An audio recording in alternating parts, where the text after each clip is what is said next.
Asalaamu calaykum waraxmatullaahi tacaala wabarakaatu. Kusoo dhawaada channelkii ummadda. Fadlan channelka share gareeya. Channelka xoog ayuu hooseeyaa. Qisooyinka channelka ku jira yacni dhibta laga soo maray intay leegyihiin iyo channelka subscribe ma laha. Fadlan share garee, ku share garee familygaaga, asxaabtaada, facebooka, whatsappka, meel kasta ku share garee. Share gareyntaadu waa muhiim.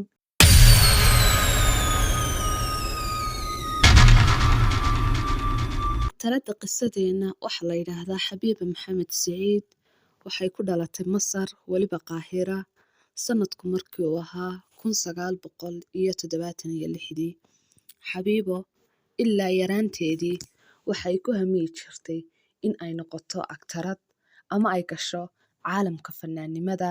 20 jir markii Xabiiba noqotay waxa ay rumaysay riyadeedii ahayd in ay mar u noqoto aktarad.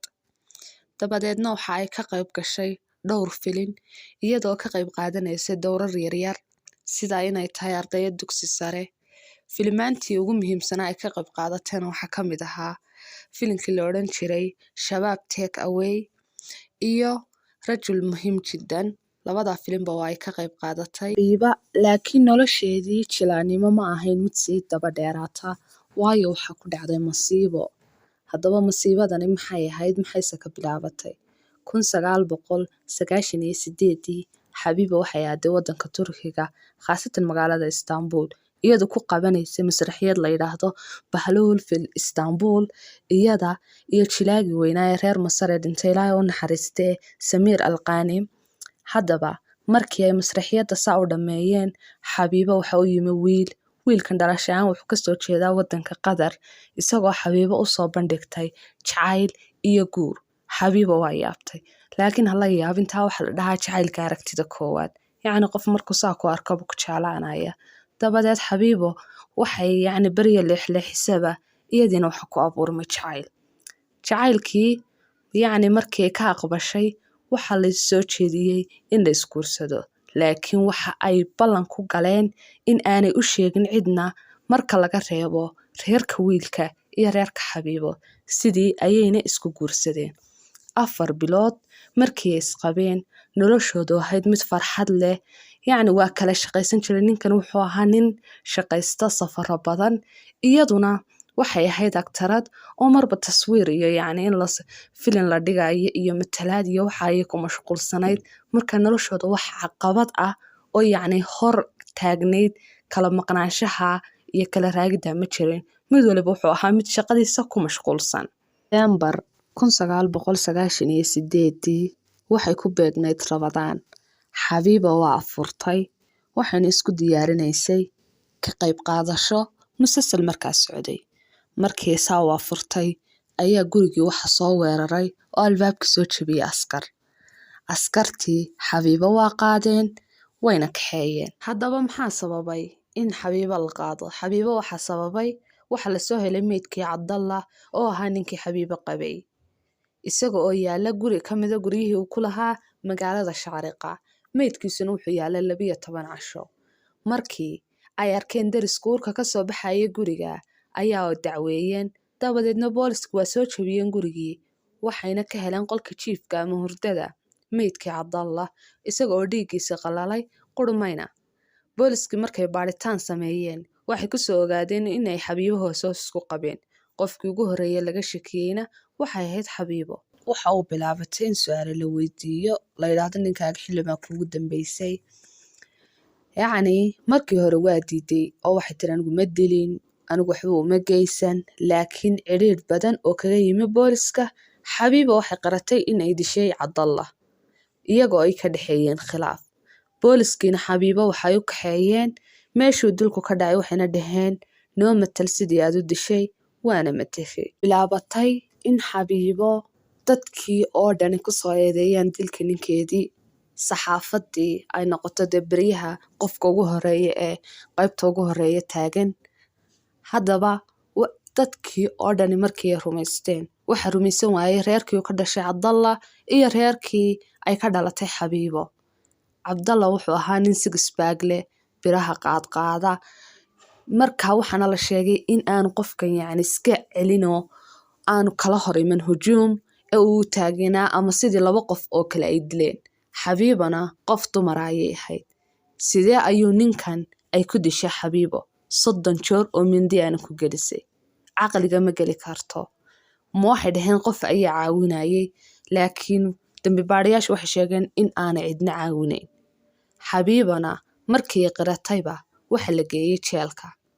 Halkaa ay ku sheegaysay in aanay iyadu dilin ninkeeda, laakiin yaa rumaysanaya iyada ayaa markii hore qiratay. Taasina waxay kaliftay in ay kala kulanto dhaqamo aad u xunxun dadkii jeelka ku jiray iyo askartii meesha joogtayba, iyagoo ku tilmaamaya naag ninkeedii dishay, doonaysana inay hantidiisa qaadato. Waxa dheeraa in Xabiibo ay la kulanto cunno xumo, oo iyadoo qofkii hore Xabiibo yaqaanay iyo markaa qofkii arkaa kala moodaya laba shakhsi. Qisada ay gudaha kaga sheekaynay Xabiibo iyo dadku waxa ay dabadda ka aaminsan yihiin waa kala labo. Xabiibo waxay sheegtay in 8 casho oo isku xiga loo geysanayay jirdil iyo cagajuglayn, laguna khasbay inay qirato, sidaa darteedna ay u qiratay dilka. Waxaa ka soo wareegtay 5 sano. Markii ay ahayd 2004 ayaa booliska waxa soo wacay nin iibiya dahabka, waxaana uu sheegay inuu nin doonayo inuu ka iibsado saacad dahaba. Saacadan waxa ay joogtaa 2,000 oo gini, isaga oo yiri waxaad iga siisataa 500 oo gini. Taasina waxay caddaynaysaa in saacadan la soo xaday.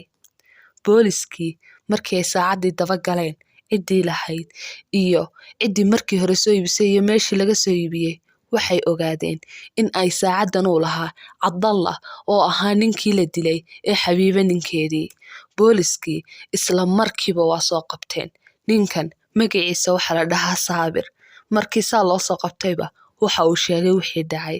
Wuxuu yidhi aniga iyo nin saaxiibkaya oo la yiraahdo Cabdilmasquud ayaa waxaanu ilaalinaynay soo bixitaanka iyo dhaqdhaqaaqa Cabdallah in badan, anagoo ogeyn in uu ahaa nin taajira. Dabadeedna waxa dhacday maalin maalmaha ka mid ah markii gurigiisii galay in aan ku garaacnay aniga iyo saaxiibkay. Markii uu albaabka nooga furayna waxaanu ku bilownay in aanu ku dilo mindi. Wixii meesha yaalayna waanu qaadanay, laakiin waanu fakarno waxaanu nidhi haddeer haddii aynu iibino wayna la soo qabanayaa, aynu bal hadda baryo u kaadino. Markii aanu wax yar joognayba waxaanu ogaanay in gabadh jilaayada dilkii loo haysto. Annagu waxaanu noqonay kuwo bilaa dembi ah oo aan cidnana tuhmayn. Sidaa darteed waanu iska sugnay markii ay 2 sano ka soo wareegtayna waxaanu bilownay in aanu alaabtii aanu ka qaadanay gurigiisa iibino. Haddaba markii intaa la sheegay ayaa jaraa'idadii waxaa qabsatay in ay gabadhani ahayd dulmane. Mid ka mid ah dadkii jeelka kula xidhnaa ayaa u soo oroday Xabiiba, waxayna tiri waa kuwii ninkaaga dilay, adiguna waxaad tahay bilaa dembi. Laakiin Xabiiba waa rumaysan weyday ilaa ay u soo qaaday jaraa'idkii tustayna. Haddaba maxaa dhacay 5 sano ka hor markii Xabiibo dembigan qiranaysay?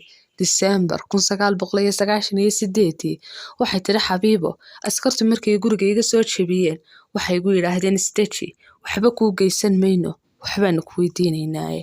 Waxay tiri markii aan saa gaariga u galayba indhaha ayaa layga xidhay. Markii indhaha layga xidhayna waxa la geeyay qolkaana waxa ka buuxay niman askara, waxayna ii eegayeen si aad u xun. Dabadeedna waxa bilaabatay in lay dilo oo lay jir dilo, oo xitaa inta ninsa ay qaado dhulka igu dhufanayay laahaana qiro. Anigu waan diiday. Markii muddo 8 casho sidaa lay dilayay oo aan qiran waayay ayay booliska waxay isticmaaleen xeelad kale, iyaga oo yidhi ma qiranayso xitaa haddii aynu 10 sano halka ku hayno. Waxa ay yidhaahdeen soo ma aragtid nimankayaga halkaa taxan, waa ku kufsanaynaa, waxaana ku xigta hooyadaa iyo walaashaa haddii aad qiran weydid oo sidaan kuu sheegna aad odhan weydid. Waxay tiri waxa aan ka baqay yacni in sharaftayda lagu ciyaaro. Waxaan sida dembiga iska qiro adiga oo sharaf leh, iska dhimo adiga oo sharfan, halkii aad dhiman lahayd adiga oo lagu kufsaday, reerkaagana dhibaato loo geystay. Xabiibo waxay noqotay bilaa dembi, waana la soo daayay. Dadkii dilka xaqiiqda ah geystay 2 ninna waxa lagu xukumay 15 sano oo xadhiga. Ninkii askariga ahaa ee ku khasbay Xabiibo in ay qaratana waxaa lagu xukumay 6 bilood oo xadhiga iyo in shaqada laga joojiyo sanad.